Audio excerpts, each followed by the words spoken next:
que vous faites?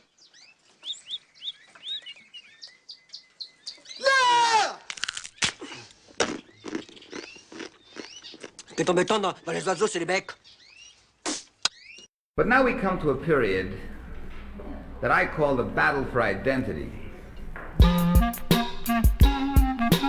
Lies my grandma told me. Yeah, superstitious devices. Lies my grandma told me. What? Urban mythological rules. Bubble mice, yeah. Salut les kids et bienvenue dans En attendant Godard, saison 17, épisode 21. 600e émission de En attendant Godard ce soir. Et cette semaine, émission ménagerie, apprentissage et faire son deuil. L'escargot a sa coquille sur le dos, elle est plutôt comme une veste, mais une veste qui lui reste. Il ne peut jamais en changer, ne doit surtout pas la casser. Nous, le matin, quand on s'habille, on voudrait mettre une coquille. Quand on avait peur ou bien sommeil, on s'y cacherait tout pareil. Enfin bref, il est 19h et comme disait Peter, c'est l'heure. Et oui, vous êtes bien dans En attendant Godard, l'émission de cinéma qui est mieux que les autres. Et donc vous l'aurez peut-être compris via cette citation d'une chanson de Anne Sylvestre. Oui, j'aurais dit du Jacques Prévert, sinon tu vois, moi j'aurais... Anne Sylvestre. Mais c'est plutôt joli comme extrait de chanson pour une fois, qu'ils n'ont pas pris un truc trop ringard. Trop ringard ou trash. Ou trop... Un peu de poésie ce soir. Non mais donc, c'est pas mal du tout. Puisque donc, vous l'avez peut-être compris, au programme ce soir, nous parlerons de Mémoire d'un escargot de Adam Elliott, mais avant nous parlerons de Bird, le nouveau long-métrage de Andrea Arnold, et enfin nous finirons par La Chambre d'à côté, dernier long-métrage en date de Pedro Almodovar. Et pour parler de ce joyeux programme autour de cette table, il y a bien évidemment la fine fleur de la critique du Grand Ouest à ma gauche, toujours à ma gauche, il y a carrément Fleuret. Bonsoir Thibaut. Salut Thomas, salut à toutes et à tous. Il y a également le docteur Erwan. Bonsoir docteur. Bonsoir. Et à la mise en scène de cette émission, il y a Margot. Bonsoir Margot, qui vous coucoute. Avant de passer à la section critique de cette émission, donc quelques nouvelles neuves de tête de ligne. Un seau de merde, docteur. Il m'a jeté un seau de merde en pleine figure. Et donc, les agendas. Alors oui, messieurs, 600e émission ce soir, tout pile. Ça ne nous rajeunit pas. Après, personne ici n'a fait 600 émissions en attendant Godard, mais c'est quand même pas mal. Vous devez être ceux qui ont... Vous devez en avoir fait pas mal quand même, vous. Je pense que maintenant, le plus, c'est moi. J'ai du retard. Ouais, j'ai du retard, moi, oui, je pense. Parce que tu étais absent plusieurs années. Oui, il y a des moments où je n'étais pas là. Tu triches, mais voilà. Donc, je n'étais pas là, ouais. 600 émissions, c'est quand même plutôt pas mal. C'est un bon compte, voilà, depuis 2008. À voir, est-ce qu'on atteint les 1000 ou pas. Et voilà, ça fait 400 émissions en plus. Ouais, ça fait 400 émissions, ça nous fait encore 10 ans. Ouais, là, on est sur une moyenne de 40 émissions par an. Alors, donc, combien d'émissions, combien d'années encore devant nous faire? Ah oui, 10 ans. Ouais. 10 ans. Ah ouais, et du coup, il y a peut-être un moment où ces élèves vont se rendre compte qu'on a passé l'âge, en fait. Quoi. Et voilà, c'est ça. On a tous passé l'âge. Ils ont tous plus de une radio étudiante. Ils ont tous plus de 50 ans, ils sont encore là, ils racontent n'importe quoi. Allez sur Canal B. Surtout qu'on va devenir comme des sénateurs, on va être inamovibles. Oui, passer un certain âge, les gars de syllabes, virez-nous avant nos 60 ans. Parce que sinon, on va être inamovibles, on pourra plus bouger. Je suis Gérard Larcher. Exactement, tu seras Gérard Larcher. Est-ce que ça veut dire que je peux acheter du coup une chaise à 40 000 euros Non, mais tu peux reprendre 2 fois de la purée à la cantine. Ah oui, mais elle est bonne. J'imagine qu'elle est bonne. Elle est maison. J'imagine qu'elle est bonne. Donc bref, 600e émission, voilà, tout ça ne nous rajeunit pas. Mais dans un tout autre genre, nous vous rappelons que le prochain film du dimanche soir proposé par nous-mêmes et nos meilleurs ennemis du cinéma est mort sera donc le 16 février prochain et ce sera une histoire vraie, A Straight Story de David Lynch. Sinon, de la semaine prochaine à Cinémaniacs, donc jour d'ouverture du festival Travelling, ce sera donc un film suédois parce qu'aujourd'hui l'invité est... Qu'est-ce que c'est la capitale de la Suède? Stockholm. Alors, j'allais dire Oslo, mais je me disais bien qu'il y avait un truc qui marche. C'est en Norvège. Oui, c'est à côté, c'est un pays scandinave. Géographie, mon ami, oui, comme d'habitude. Mais vous savez, pour moi, tout ça, tous les pays, dès que c'est au-dessus du Danemark, c'est la même chose. Finlande, Estonie. C'est pour ça qu'on appelle ça, en France, les pays du Nord. Scandinaves, ou les pays du Nord, parce que personne n'est foutu de faire la différence entre les différentes langues et de savoir quelle capitale est dans quel pays. Exactement, à part qu'ils font tous du métal et qu'ils font un cinéma austère. Et qu'il y a souvent la neige. Et qu'il y a souvent des filles toutes nues dans leurs films des années 60. C'est vrai, exactement. Mais c'est surtout les Suédois qui font ça. Oui, ça c'est vrai. C'est surtout les Suédois. Et ça, étonnamment, il n'y en a pas à Travelling. C'est bien dommage. Alors, non. Les nudies. Non. Ouais, les nudies, même sans parler de nudies, il pourrait y avoir des... Comédie Polisson. Ouais, puis non, même parce qu'il y a aussi des films, on va dire, plus arrêts-essais, on va dire... Éducatifs. Ouais, du genre Je suis curieuse, ou ce genre de film-là qui pourrait avoir leur place. Je suis curieuse. programme. Ah oui, film qui a eu beaucoup de succès. Je connaissais, je suis une nymphomane de Max Pécasse. Non, mais alors je c'est suis pas un curieux. porno du tout, Non, c'est un non. film du début des années 60, c'est vraiment plutôt un film nouvelle vague en fait. Et en fait, Une sexy comédie. alors, mais pas vraiment en fait, parce qu'en fait, le rapport, alors, on pourra en reparler, mais le rapport à la nudité en fait dans le cinéma suédois, c'est en fait, ça se trouve. En fait, c'est ça le truc, c'est qu'il n'y a pas ce différentiel entre cinéma mainstream et cinéma d'exploitation. En fait, où le cinéma d'exploitation serait le réceptacle de toute cette nudité, de toutes ces pulsions voyeuristes masculines, puisque le rapport au corps est quand même un peu différent. C'est que tout le monde est tout nu. En Suède, en fait, le fait d'être tout nu, c'est pas forcément un problème en soi. Je veux dire, donc le fait, d'avoir des acteurs tout nus dans des films d'arrêt d'essai, c'est pas plus surprenant finalement que d'en avoir dans le film d'exploitation. Ils partagent ça en commun. Voilà. Ce qui peut expliquer d'ailleurs qu'il y a des passerelles parfois entre l'un et l'autre, avec certains réalisateurs qui sont plutôt commencés dans l'arrêt-essai, qui vont finir dans le porno crapoteux. Bon, bref, Nous dérivons déjà. Nous dérivons déjà. Nous mais dérivons déjà. Donc je disais, ce sera l'ouverture donc, du j'y festival. serai un peu. Voilà. C'est pour ça que je me suis renseigné un peu. Tu seras tout nu ? Je serai. Non, mais je suis pas suédois, moi. Ah oui, c'est vrai, c'est pour ça que tu n'as pas le droit. J'ai ma puteur sud-finistérienne qui m'empêche de faire des bêtises. Ah oui. Donc ce sera des cinémas suédois, et en l'occurrence à Cinémaniacs, donc ce sera Morse qui passera. De Thomas Alfredson, c'est ça, exactement. Qui fait partie qui a un frère aussi qui s'appelle Daniel Alfredson, qui a réalisé les versions suédoises de Millennium. Ah, c'est vrai. Voilà, et donc c'est une fratrie en fait qui truste une partie du cinéma suédois actuel. Donc Morse qui étant, soit dit en passant, un très beau film. C'est un excellent. C'est sans doute le meilleur de Thomas Alfredson. Oui. Même si j'aime bien la taupe. Aussi. Parce que j'aime bien John Le Carré. Ah oui. Ah la taupe, quel sacré souvenir de Quelle séance. Ah merde, vous aviez pas aimé du tout. Ah non, on avait vu Thibaut, moi et le grand timonier donc Air Force One. Thibaut était entre nous deux à peu près au même moment, et Erwan et moi, on s'est endormis au même moment pendant à peu près 20-25 minutes. Et ils ronflaient les pépères. Et les deux. Et on s'est réveillés, en fait, tiens, mais Tom Hardy, mais qu'est-ce qu'il fout là? Il était pas là tout à l'heure. Normal, on avait dormi 25 minutes. Ah ouais, c'est dommage parce que je l'ai trouvé pas mal. Comme film, ça m'avait un peu fait chier. Hein. C'est de l'espionnage, donc. Oui, mais j'aime bien ça, mais bon, bref. Bref, trêve. Sinon, demain au tambour, 2 films. Donc, si la fac n'est pas encore bloquée, parce que donc le blocage. Donc, 2 films pas suédois.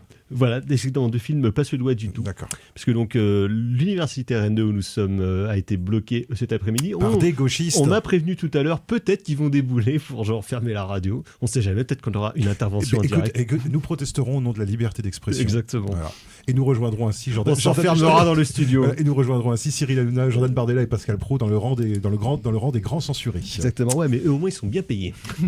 Contrairement à nous. Donc, sans aucun rapport, demain au tambour, normalement, peut-être, mais peut-être pas. Double programme de prévu en tout cas, avec à 18h15 Dressé pour tuer de Samuel Fuller, chef-d'œuvre, et à 20h45 Mirage de la vie de Douglas Sirk, chef-d'œuvre aussi.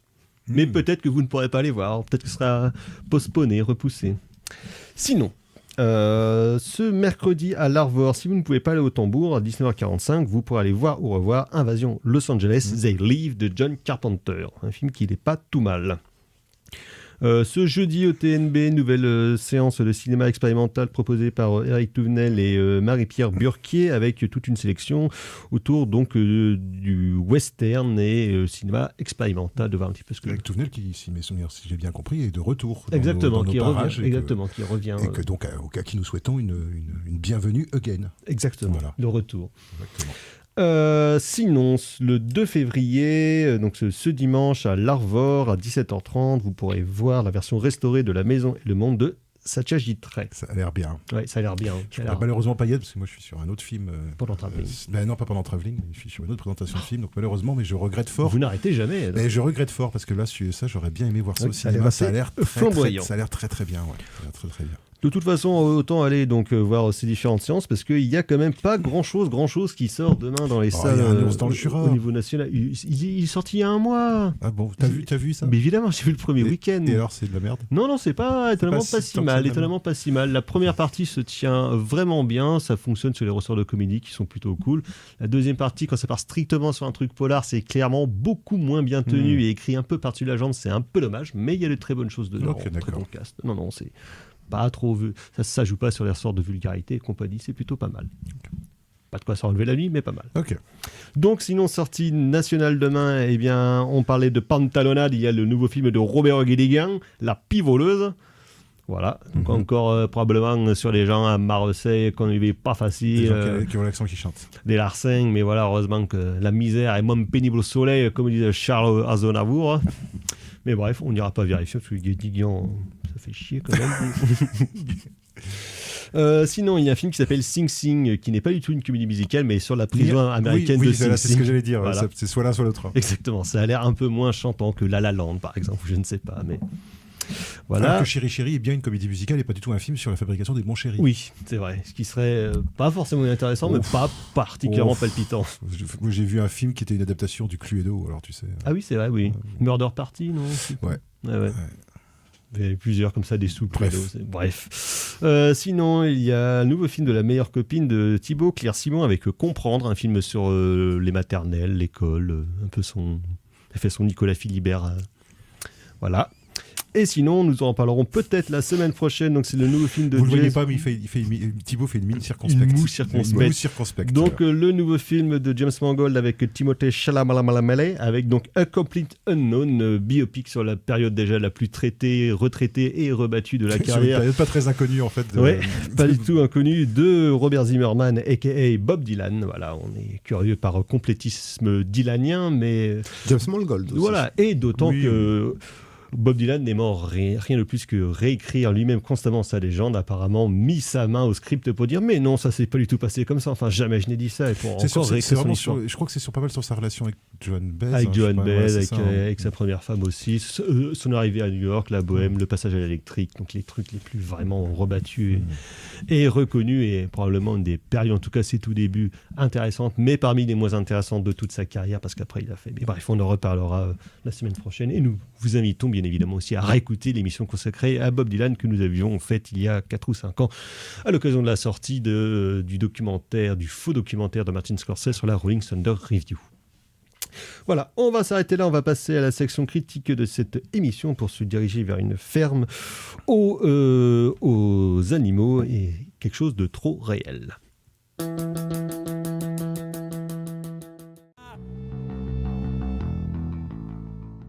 Vous êtes toujours En attendant Godard sur Psylab, et donc c'était Fountains DC avec Too Real, que l'on peut entendre donc dans le soundtrack de Bird, André Arnold, qui est sorti il y a quelques semaines en France. Donc André Arnold, metteuse en scène britannique, qu'on avait découvert en tout cas en France, qui avait vraiment explosé en France avec son film de 2009 Fish Tank, suivi par a priori d'après toutes mes sources, une très belle adaptation des Hauts de Hurlevent, donc Wuthering Heights, et qui était ensuite suivi de son film américain, entre guillemets, American Honey, avec Riley Keough et Shia LaBeouf, et donc c'était son dernier long métrage de fiction en date pour le cinéma, parce qu'après elle a réalisé quelques épisodes de la série Big Little Lies avec Reese Witherspoon et Nicole Kidman, et un documentaire il y a 4 ans, Co, à ne pas confondre avec First Co de Kelly Reichardt, mais donc Co. Et là elle revient avec Bird, où comme dans Fish Tank et dans American Honey, elle va s'intéresser aux laissés pour compte et aux marginaux des sociétés, on va dire, contemporaines, les cassos, comme on dit de manière assez triviale. Et donc là, dans le comté du Kent, elle suit la destinée d'une enfant, Riley, qui a une douzaine d'années, incarnée par la newcomer Nikia Adams. C'est Bailey. Bailey. Riley, oui, Bailey, pardon. Donc... Nikia Adams, qui donc habite chez son père, incarné par Barry Keoghan, tout en tatouage et en accent surgonflé, qui donc est quelqu'un qui est devenu père beaucoup trop jeune et qui vit de menus larcins et de petites magouilles en tout genre dans leur squat. Le père, en l'occurrence, a eu plusieurs enfants, donc elle se retrouve avec plusieurs frères, demi-frères et demi-sœurs également, et donc elle navigue dans cet univers pas toujours facile, d'autant qu'évidemment elle va être en proie avec l'arrivée de la puberté, les premières menstruations, de nombreux changements à la fois mentaux et puis corporels qui lui arrivent dans un environnement quand même globalement assez violent et pas toujours facile à vivre. Et donc un jour elle va croiser sur sa route dans un champ au fil de ses pérégrinations un jeune homme étrange qui a l'air un peu simplet comme ça et qui s'appelle Bird et qui va devenir un genre d'ange protecteur, on ne sait pas vraiment, mais en tout cas qui va l'accompagner tout au long du film. Alors Fleuret. Alors oui, pardon. Alors c'est un film que j'ai vraiment beaucoup aimé. Alors je reparlerai des Hauts d'Hurlevent parce que ça va être mon coup de cœur à la fin de l'émission. Mais je trouve qu'avec Bird, Alors j'ai pas vu American Honey, mais si on peut faire, mais vu que c'est un film américain, volontairement je le laisse de côté. Mais c'est vrai que Bird est un film qui se rapproche vraiment beaucoup de Fish Tank. On est en effet sur la même monstration d'un milieu urbain, post-industriel, ravagé par le chômage, ravagé par l'alcool, la drogue. Les post-Tony Blair, en fait, une génération post-Tony Blair sur les personnages qui, en tout cas, ont 20-25 ans. Des situations économico-sociales très compliquées. On suit également une adolescente, en fait, qui va peu à peu se transformer. Mais là où je trouve où Andrea Arnold vraiment a franchi un pas supplémentaire, où elle a livré, à mon sens, son meilleur film, c'est que elle a su évoluer par rapport à la captation de ce milieu. On va passer vite fait sur son incroyable capacité en termes de direction d'acteurs et d'actrices. Parce que tout le monde joue impeccablement bien. Mais vraiment, cette arrivée de Bird, et sans trop divulgacher le film, mais cette arrivée, il y a deux choses en fait trois choses qui distinguent Bird de Fish Tank. Il y a bien entendu, et on aura l'occasion de disserter autour de ça, il y a bien entendu l'arrivée d'un onirisme ou carrément même d'un fantastique. Du merveilleux, fantastique. Qui permet d'aérer le film. Il y a une émotion palpable qui se dégage de Bird, au-delà de séquences, notamment des séquences musicales qui sont hallucinantes de beauté. De l'usage de la musique. Arriver à faire pleurer sur une chanson de Coldplay, c'est quand même quelque chose, et elle l'a fait, en tout cas pour ma part. Et puis avec la séquence finale, pas gagné, c'est pas gagné. Puis la séquence finale sur une chanson de Blur. Et tout ça fait qu'elle refuse un petit peu le misérabilisme que je trouvais, et en fait ce misérabilisme est en fait un comportement chez ces personnes-là qui tombaient dans Fish Tank, qui tombaient un petit peu dans le crapotou, dans la dégueulasserie. Dans une certaine complaisance de la misère. Exactement. Qu'il n'y a plus, justement. Ici, du coup, il n'y a plus du tout. Et pourtant, elle filme de la même manière, c'est-à-dire une caméra directe, à l'épaule. Les cadrages sont bien entendu jamais gratuits, parce qu'elle sait se poser, notamment avec ses visions de Bird, notamment en haut des immeubles.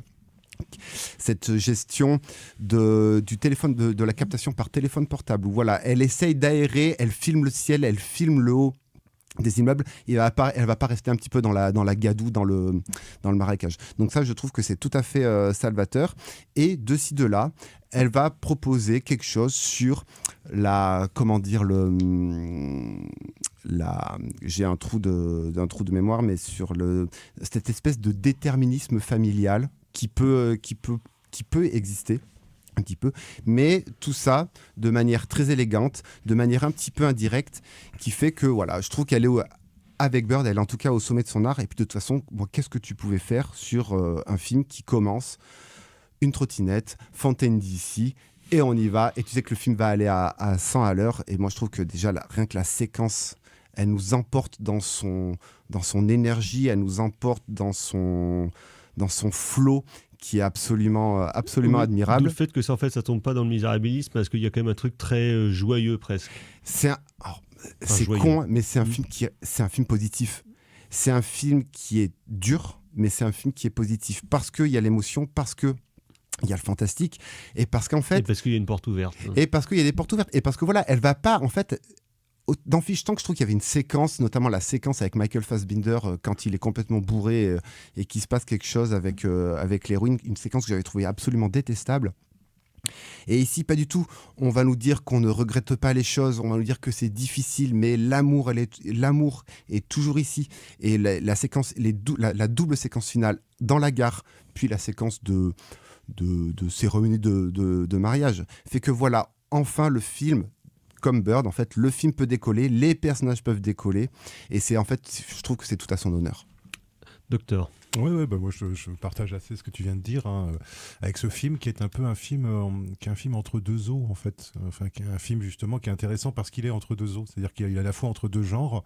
Alors là, comme le film social britannique avec tout ce que ça comporte justement de crapoteux, de plombant, et le fantastique qui justement présente une espèce de respiration à l'intérieur justement qui fait que ça allège évidemment les choses. Mais ce côté entre deux, il est aussi valable justement chez ces personnages qui sont des personnages où il y a des moments de violence. Hein, je veux dire, dans le film, notamment une confrontation avec le petit ami de sa mère qui est un connard et qui est un peu l'acmé du film, sans trop révéler ce qui se passe dans cette scène. Mais presque tous les personnages en fait ont une part d'humanité en fait qui les rachète, à l'exception justement de ce personnage de beau-père absolument dégueulasse, qui aurait pu être exclu du film en fait, je pense. Ouais, qui était pas, ouais, mais qui est pas nécessaire. Non, mais qui est là aussi pour montrer justement un truc aussi qui revient quand même pas mal dans le film, qui est justement la manière dont une espèce de forme de masculinisme et de virilité en fait pousse. Qui va de pair souvent avec une immaturité. Ouais, qui va souvent avec l'immaturité et qui finit par finalement quelque part. Et moi je trouve qu'Andrea Arnold en fait elle a un regard plutôt empathique en fait vis-à-vis des personnages masculins, c'est-à-dire elle montre aussi comment est-ce que ces personnages se retrouvent eux-mêmes enfermés en fait dans cette espèce de truc qui normalement est censé les servir, mais qui finit par ce père qui est devenu père trop jeune, dont on sent que c'est un ancien teufeur, qui continue à faire comme s'il avait 25 ans.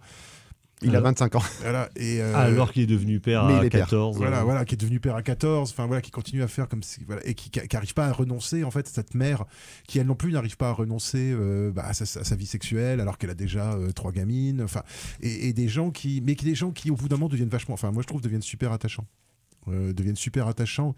Super attachants parce que justement ils se confrontent à cette héroïne qui est très moi je trouve qu'il y a quelque chose de très minéral quoi. Justement on va parler des escargots tout à l'heure, mais il y a vraiment ce côté là aussi chez elle. Moi je trouve c'est une jeune fille escargot quoi, qui est il y a des carapace, avec des scènes, moi j'ai trouvé des scènes où quand elle s'en veut à elle-même et tout ça, enfin il y a des scènes où elle joue, tu sens qu'il y a vraiment une espèce d'énergie qui pourrait être destructrice justement, qui a besoin d'être canalisée en fait par quelque chose, et la rencontre avec Bird va servir de catalyseur en fait justement de cette énergie là quoi, parce que derrière cette énergie là il y a de la créativité, notamment la manière dont elle filme les oiseaux.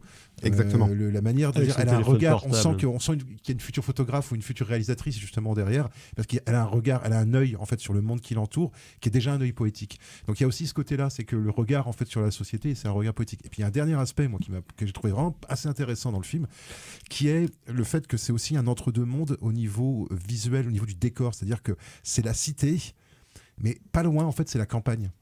Et c'est-à-dire que c'est la campagne ou les terrains vagues. On peut se faire réveiller par un cheval en fait dans ce film-là, tout en roulant en trottinette dans des décors de tours ou dans des petites baraques un peu où c'est un peu dans des quartiers un peu oubliés ou un peu délaissés quoi. Donc je trouve que ça c'est intéressant aussi, le fait que il y a cette idée, et ça c'est une idée qui va avec le personnage de Bird, c'est-à-dire que cette idée que la nature elle est là, elle est au coin de la vision périphérique des personnages. Ils se rendent plus compte qu'elle est là en fait.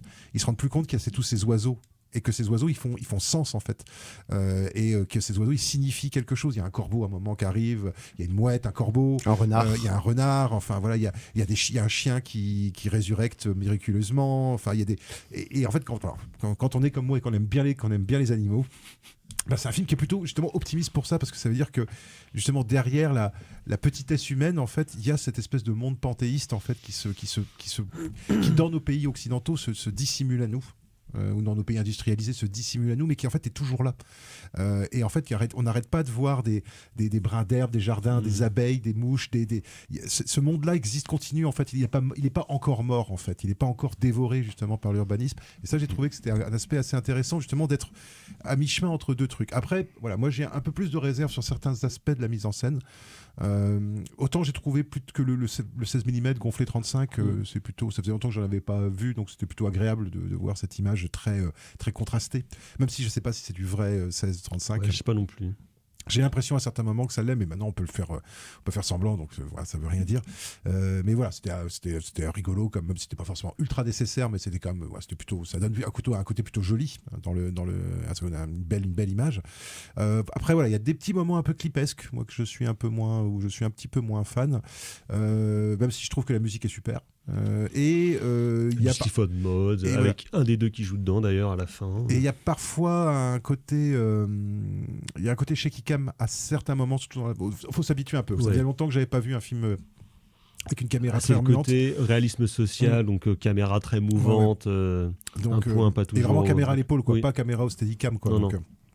Mais au bout d'un moment, on arrive. Enfin, moi, j'ai réussi. Moi, je trouve principalement, c'est qu'à la fin, en fait, il y a, je trouve, une précipitation en fait narrative où il y a plein de nœuds dramatiques ou de nœuds de personnages qui sont résolus un peu vite, on va dire. Justement, tu parlais de la scène de la gare, Thibaut, je trouve que le retournement du père d'un coup, où tu as l'impression que d'un coup il va devenir responsable et adulte avec un véritable discours, et qu'en fait ça me paraît un peu rushé, quoi. Et c'est d'autant plus dommage que cette sous-intrigue avec le frère, avec le demi-frère, et moi je trouve qu'elle est pas mal, notamment il y a toute cette scène justement où elle doit aller, où l'héroïne doit aller livrer un mot parce que lui il peut pas, parce qu'il a mis la copine enceinte, et le corbeau, voilà, et qui est une scène justement qui est un peu la scène de bascule en fait sur le côté fantastique du film en fait, et voilà, et je trouve que justement dans cette scène là, qui est une scène qui prend plutôt son temps justement, qui est une scène où on se dit tiens, mais qu'est-ce qui se passe, est-ce qu'ils vont y arriver, est-ce qu'ils vont, bon, et c'est vrai que la dernière partie du film est peut-être un petit peu rushée, quoi. Après moi je trouve que je suis d'accord avec vous, mais je trouve qu'il y a une telle émotion. Mais la scène du mariage, en fait, rattrape le ouais, il y a une telle sincérité dans les regards que, ouais, en effet, ça me permet de basculer du bon côté. Mais je voulais revenir sur cette histoire de regard qui est hyper intéressante, parce que tout le monde est prisonnier un petit peu de son carcan. L'héroïne vit dans une espèce de squat, voilà, où on a du mal à cerner un petit peu la géographie parce que c'est le bordel un petit peu de partout. Il y a du bruit un petit peu de partout. Ça ressemble à un bateau parce qu'il y a des espèces de voilures comme ça qui sont. Oui, il y a des. Et ça ressemble à des.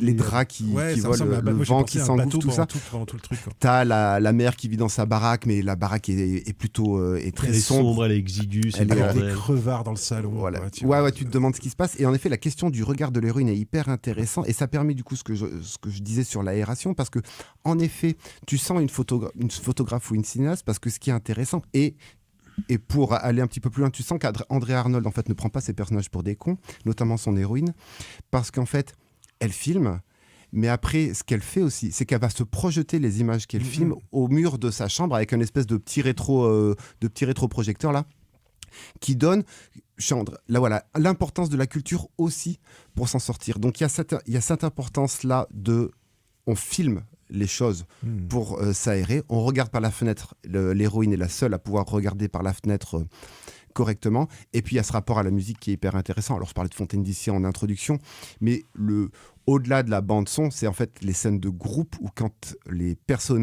acteurs chantent eux-mêmes. Alors il y a Coldplay, il y a Sleaford et il y a Blur qui sont convoqués, mais ça donne une espèce de la puissance de la pop musique et comme moyen de se rassembler, de célébrer quelque chose et puis de s'élever. Et je trouve que c'est absolument admirable. La puissance de la musique populaire de manière générale. C'est la puissance de l'art. La scène avec Coldplay est assez parlante parce que elle est précédée d'une scène où ils écoutent un truc de rap anglais bien grime, bien craspec, bien, tu vois, on imagine bien violent et tout. Et en fait, tu te rends compte, ça je trouve ça assez intéressant, cette idée aussi que. Et les personnages basculent de manière totalement naïve, premier degré. Ah oui, au fait, Coldplay c'est super bien et tout le monde connaît les paroles. C'est magnifique. Mais parce qu'il y a ce côté fleur bleue malgré tout. En fait, c'est ça. Coldplay, c'est un plaisir coupable en fait pour chacun d'entre eux, et ils se rendent compte. Après, le deuxième album est mortel.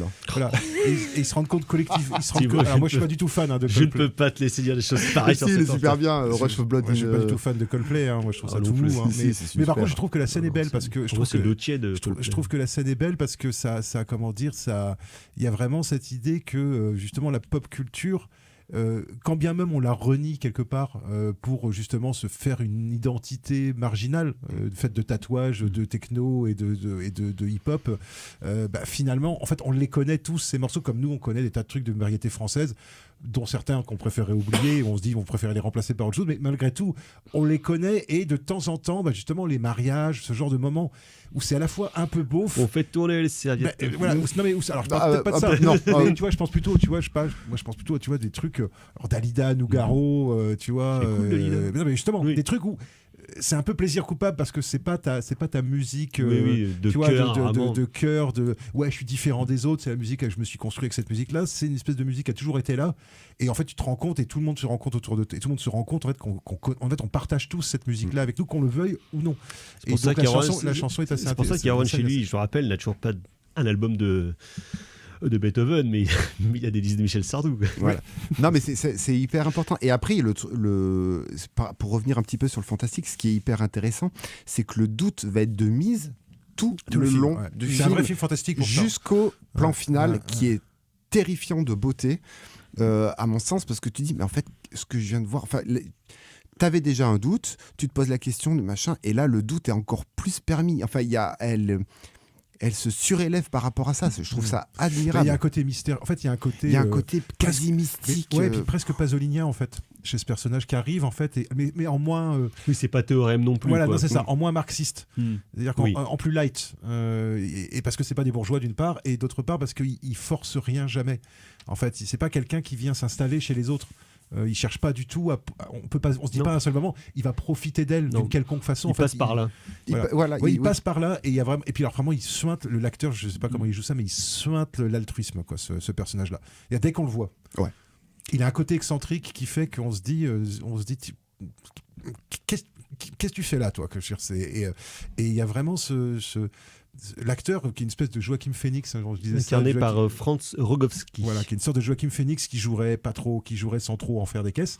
Normal, il est allemand. Voilà, et ben il est très bien, il est super. Oui. Et après, peut-être pour terminer, il y a un dernier point que je trouve intéressant par rapport à se rassembler et à s'auto-célébrer en tant que groupe.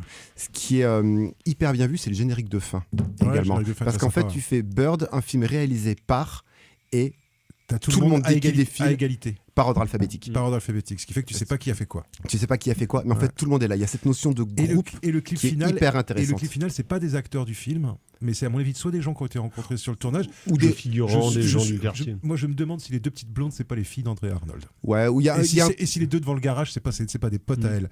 Parce que je me dis. Ouais, mais il y a un côté, il y a un côté vivre ensemble, littéralement. Et en fait, ça se voit parce que dans sa profondeur de champ, qui est certes tenue, parce qu'avec son dispositif opératique, on n'est pas sur un film avec une grosse profondeur de champ. Quoi, même si ça arrive, mais il y a toujours de la vie. Mais surtout, il y a du hors-champ sonore à fond. Ouais, et c'est de la vie. Des bagnoles, des machins. Mais il n'y a pas des bruits de guns, il n'y a pas des poubelles, il n'y a pas des gyrophares. Il y a juste. Il n'y a pas les gyrophares qu'on fait pour dire regardez, c'est un quartier populaire, il y a de la sécurité, donc on met des gyrophares. Non. Ouais. C'est en fait. Tout le monde vit, tout le monde est là, tout le monde vit, c'est peut-être la merde, mais au final, ce qui peut nous sauver, c'est l'amour. C'est beau. Mais qu'est-ce qui pourrait sauver l'amour, Thibaut ? Comme disait Balavoine. Voilà, plaisir coupable de donc, c'est en tout cas, Bird est un film magnifique. Donc, Bird de André Arnold, encore dans les salles. On va rester dans la catégorie animalerie, mais on va film déprimant, mais on va se diriger, pour le coup, à un train de sénateurs vers des escargots.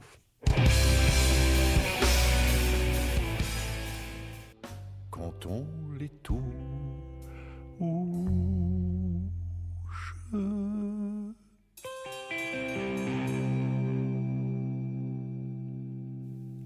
En attendant Godard sur Syllab, et donc c'était L'escargot, chanté par un de mes chanteurs français préférés, Henri Dess, donc, qui avait fait à un moment donné un album rock de certains de ses plus grands tubes, dont L'escargot, qui chante en version originale avec son fils, si je ne m'abuse. D'accord, ok. Donc, son fils qui a une voix un peu plus aiguë et agaçante à certains moments. C'est pour ça que j'ai préféré cette version rock. Donc de l'escargot. Slow, très exactement. Version slow. Slow rock. Slow escargot. Exactement. Et donc, car d'escargot, il en est question dans justement Mémoire d'un escargot, Memoir of a Snail de Adam Elliott, qui est sorti dans les salles françaises la semaine dernière, ou il y a 2 semaines, je crois. Adam Elliott, qui donc avait réalisé en 2009 Marie et Max, film en stop motion, comme ce Mémoire d'un escargot, qui a fait son petit effet, à la fois par son univers visuel et pionniérique assez particulier, et son ton, comme dans ce Mémoire d'un escargot, foncièrement pas très rigolo, parce que on va pas dire que ça pue la défaite, mais en tout cas, c'est pas trop la joie de vivre. Moi, ça m'a fait penser un peu à Charlie Kaufman. Un peu et de à son ça. film d'animation Anomalisa. En moins psychologiquement oui, en moins. capillotracté, mais... Ouais, voilà. Mais oui. Mais par contre, avec ce côté sardonico-dépressif. Qui donc nous raconte l'histoire de deux jeunes enfants, les frères et sœurs Purdell, qui en fait, quand ils sont petits, ils sont séparés et donc emmenés dans deux familles d'accueil ou orphelinats donc différents, chacun a d'un bout et l'autre de l'Australie, puisque donc Adam Elliott est australien et ces deux longs métrages donc se déroulent en Australie. Les deux vont essayer d'entretenir une correspondance et en grandissant, Grace Pudel, donc qui est celle qu'on suit le plus, en s'acoquinant avec une vieille dame Pinky, va essayer quand même de retrouver la trace de son frère et de se réunir avec lui. Et donc un escargot, car elle est fascinée par ces petits animaux et elle-même s'habille un peu comme un escargot où elle aimerait bien pouvoir rentrer de temps en temps dans sa coquille. Donc univers relativement grisonnant, marronasse visuellement, en contraste automnal, avec... voilà, automnal, en disons. contraste normalement avec le sable rouge qui balaie les plaines de l'Australie. Donc ça prend un tour un peu différent. Mais en tout cas, dans ce film-là, qui est, comme je disais, foncièrement triste, mais extrêmement beau et extrêmement touchant dans la description de ces différents personnages, à la fois les deux enfants principaux et surtout tous les personnages annexes, et notamment les vieux qui vont croiser sur leur route, en font un portrait, je trouve, assez touchant. Thibaut. Oui, c'est un film qui est triste, foncièrement triste. C'est un mélodrame, hein. Mais un vrai mélodrame. Pareil, c'est pas. En fait, on est dans le même registre que Andrea Arnold. Tu sens que c'est difficile, mais ce film-là, avant d'être un film triste, c'est un grand film sur la résilience. Surtout, ce qui fait que voilà, on ne va jamais, le réalisateur et nous spectateurs, on ne va jamais s'apitoyer sur le sort en fait de ces personnages-là, parce qu'ils font tout ce qu'ils peuvent pour s'en sortir, et sans trop divulgacher le film, c'est pas non plus une happy end, mais on est quand même plutôt pas mal. Si, quand même.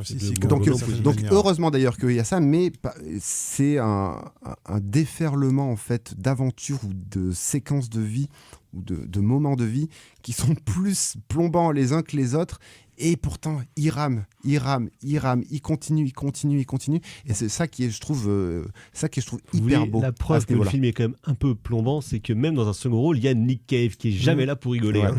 Mais après qui fait pas le rôle le plus déprimant. Oui, non. Après le film est au-delà en fait de son aspect de sa thématique sur la résilience, c'est un film quand même qui arrive un petit peu à sortir la tête de l'eau, parce que il est d'une beauté époustouflante, techniquement c'est hallucinant, et il y a un petit côté pas comédie, mais un petit côté, c'est pas non plus cynique, mais presque quand même quoi. Il y a un petit côté cynique, il y a un petit côté burlesque, parce que ce sont des corps, tous les corps des personnages en fait disloquent, se remettent ensemble.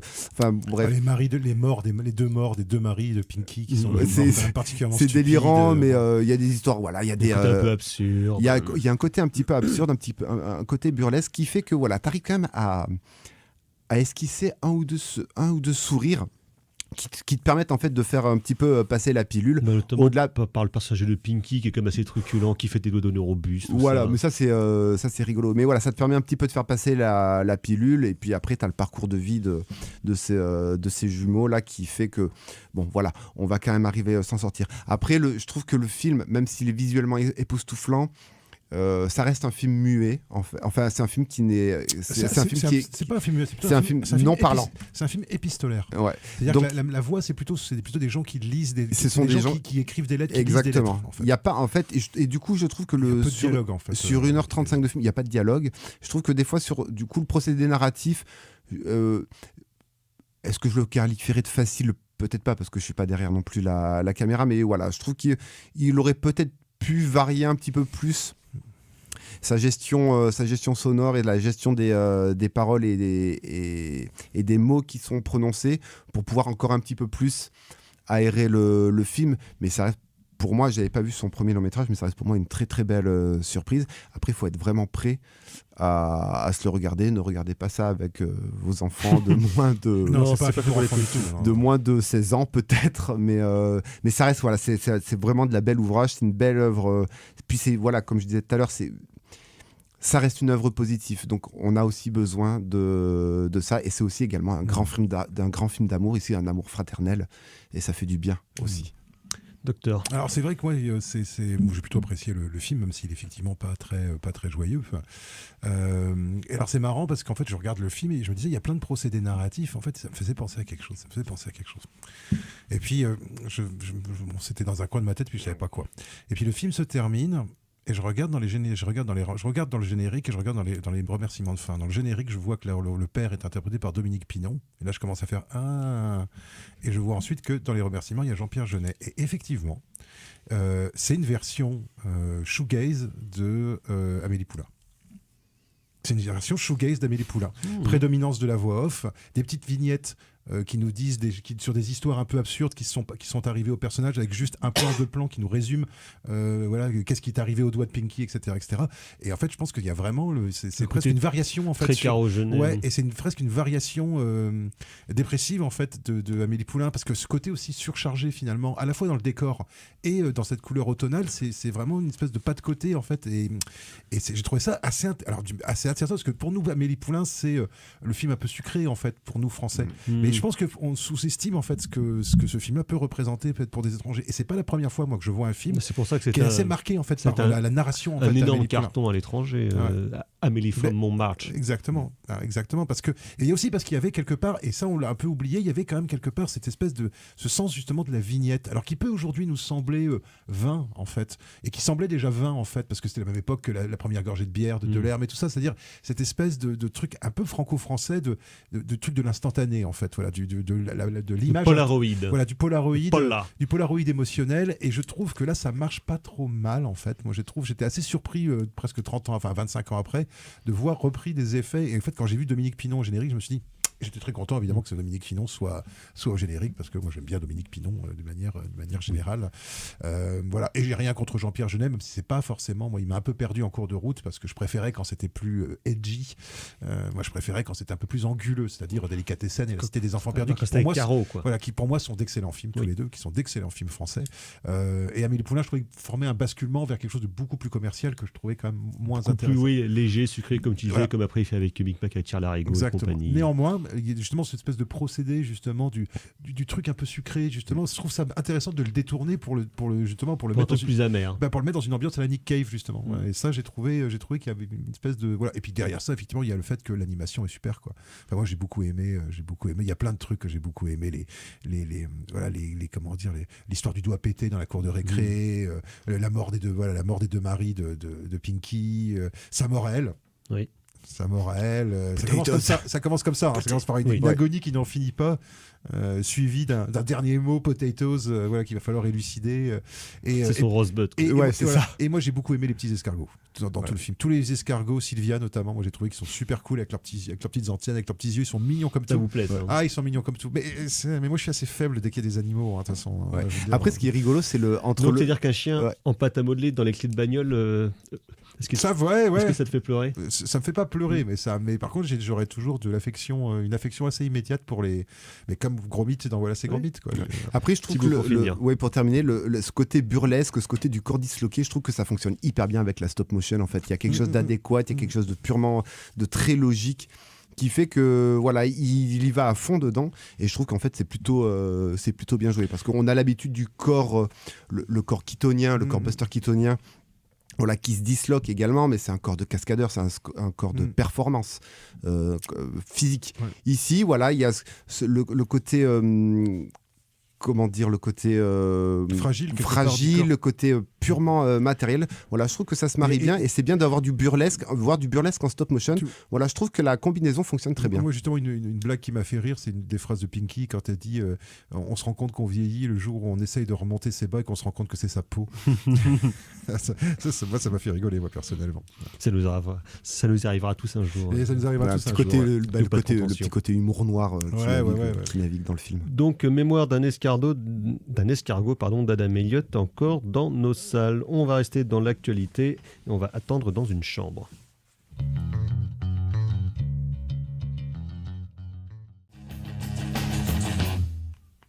En attendant Godard sur Syllab, et donc quel outrage, j'ai coupé un des plus grands morceaux du monde, un des meilleurs groupes de tous les temps, donc Waiting Room de Fugazi, histoire de bien frustrer tout le monde. Et donc de Waiting Room, il en est question dans La chambre d'à côté, La Habitación de al lado, le nouveau film de Pedro Almodóvar, qui donc a fait sa première incursion dans un long métrage en anglais. Il avait déjà réalisé les années précédentes 2 courts-métrages en anglais, dont un notamment avec Tilda Swinton, la voix humaine que l'on retrouve dans La chambre d'à côté. Docteur Tilda Swinton que l'on retrouve avec Julianne Moore. Tout à fait. Alors film américain, mais film qui n'est absolument pas tourné aux États-Unis, puisque le film est tourné quasiment intégralement en Espagne, où ils font croire que c'est la région de New York, et ça marche très bien. Moi, ça m'a été, c'était parfait.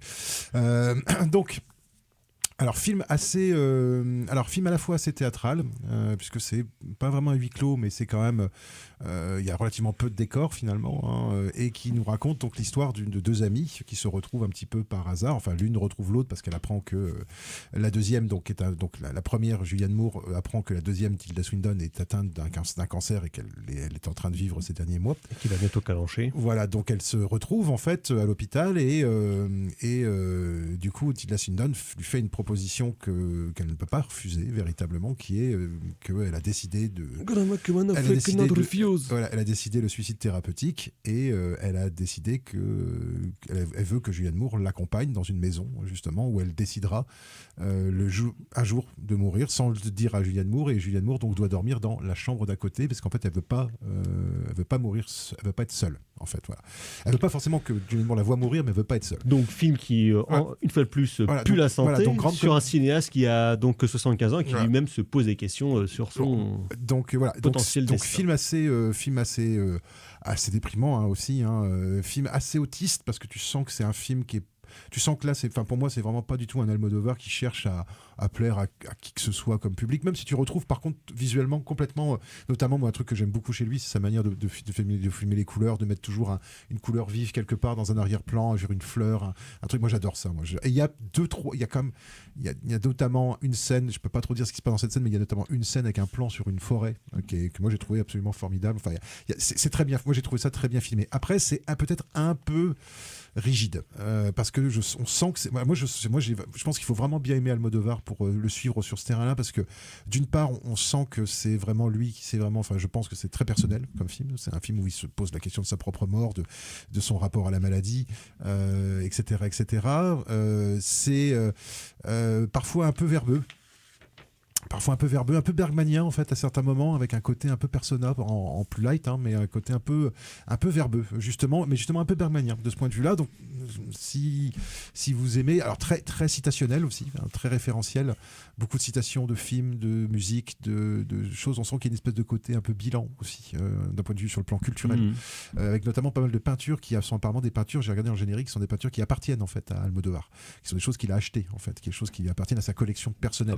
Donc voilà, donc film assez... Film testament, je sais pas, j'espère que non, j'espère qu'il terminera sur une note un peu plus joviale, mais par contre film funèbre, par contre ça c'est clair et net, et film moi j'ai pas trouvé inintéressant justement tout ce discours autour de la mort et tout, un peu poseur à certains moments, ou un peu intello on va dire à certains moments, donc ça peut laisser peut-être des gens à la sortie du film, mais le truc c'est que c'est quand même interprété par 2 comédiennes que moi j'aime beaucoup, qui sont Julianne Moore d'un côté et Tilda Swinton de l'autre, et Tilda Swinton fait super bien la fille qui va mourir, Enfin, je veux dire, on y croit à mort. Et avec en second rôle, alors ça c'est assez rigolo, en second rôle, John Turturro, qui est beau comme tout, qui est tout grisonnant, qui est élégant comme c'est pas permis, et qui du coup on est toujours plus beau qu'on est filmé par Almodóvar, et qui a des scènes avec Julianne Moore alors que dans The Big Lebowski ils ne se croisaient pas. C'est assez rigolo. Et puis alors moi ce que j'ai bien aimé, je termine là-dessus, c'est que c'est aussi un film finalement, c'est un film sur la pulsion de vie en fait, c'est un film sur l'affrontement entre la pulsion de mort et la pulsion de vie, puisque ça parle beaucoup de sexe, et surtout c'est des gens vieillissants qui parlent de sexe, qui parlent de leur jeunesse, qui parlent de leurs émotions quand ils étaient plus jeunes, et je trouve que c'est des sujets en fait, autant je m'intéresse de moins en moins à ce que pensent les enfants de 20, aux sentiments des gamins de 15 ans, autant les sentiments des gens de 60 ans, ça m'intéresse, peut-être parce que je lui ai dit aussi, parce que ça se rapproche. Voilà, ça m'intéresse de plus en plus, et je trouve ça de plus en plus riche, et je trouve que c'est un film qui est pas parfait, qui est pas fastoche, mais que quand si on aime Almodóvar, moi j'ai bien aimé ce film que j'ai trouvé assez personnel. Donc La chambre d'à côté de Pedro Almodóvar, encore dans les salles. On va passer au coup de cœur. Tout à coup, Jean-Michel Mimosé... C'est de la merde. C'est de la merde. Je voudrais que tout le monde merde. s'imprègne. Merde. Tout le monde s'imprègne de cette C'est vraiment la notion plus de grande justice merde des extrêmement merdes. Rapido, les coups de cœur. Ouais, alors 2 coups de cœur, un film Léo Durlevent, j'en parlais tout à l'heure, de André Arnold, une adaptation âpre, une adaptation organique, une adaptation quasi expérimentale du chef-d'œuvre d'Émilie Brontë, et un petit peu de musique avec bien entendu Fontaine d'ici et leur dernier album Romance. Voilà, qui est sorti l'année dernière. Docteur. Alors ce sera double coup de cœur aussi pour moi, puisqu'il y aura d'un côté donc le film Hypnose de David Koepp, voilà, donc scénariste qui a réalisé quelques films, et Hypnose est avec Kevin Bacon, film fantastique et sans doute film de fantôme, et sans doute à mon avis son meilleur film en tant que réalisateur. Et puis deuxième truc auquel je viens de penser, c'est la chanson I Trusted You de Andy Kaufman, que j'ai découvert de manière totalement hasardeuse en regardant une vidéo de Pas comme Tielman, que je remercie officiellement sur Too Many Cook. Voilà, sur Too Many Cook, et c'est assez ce qu'il fait avec Bolshevik, c'est assez passionnant. Donc du meilleur des générales d'ailleurs, toute cette série, voilà, c'est la deuxième, mais ces émissions-là sont sur Blast, sur le site de Blast, qui regroupe, qui grouille de plein de choses intéressantes, pas forcément toujours politiques. Et Bolshevik et Pas comme Tielman, c'est deux gens qui ont des choses très intéressantes à dire sur la culture et sur la pop culture. Merci. Alors moi aussi, ce sera un double programme, Les Cloches des Profondeurs, Foi et Superstition en Russie, moyen métrage documentaire de Werner Herzog en 1993, qui va voir des tarés qui chantent et qui font de la religion en Russie, donc autant dire que qu'est-ce qu'on rigole bien encore. Et sinon, toujours pour rigoler, le film Kicks de David Mikulan et Balint Revesh, qui suit pendant une dizaine d'années un gamin de 12 ans dans le centre de Budapest, dans sa grosse famille de bons gros cassos, là pour le coup, et évidemment va y avoir des choses dramatiques qui vont se passer, mais aussi énormément d'amour, et globalement ça va pas très bien se finir, donc très beau documentaire. Merci Margot à la mise en son de cette émission, merci messieurs, prochaine émission, prochaine édition, ciao, bonsoir. Salut.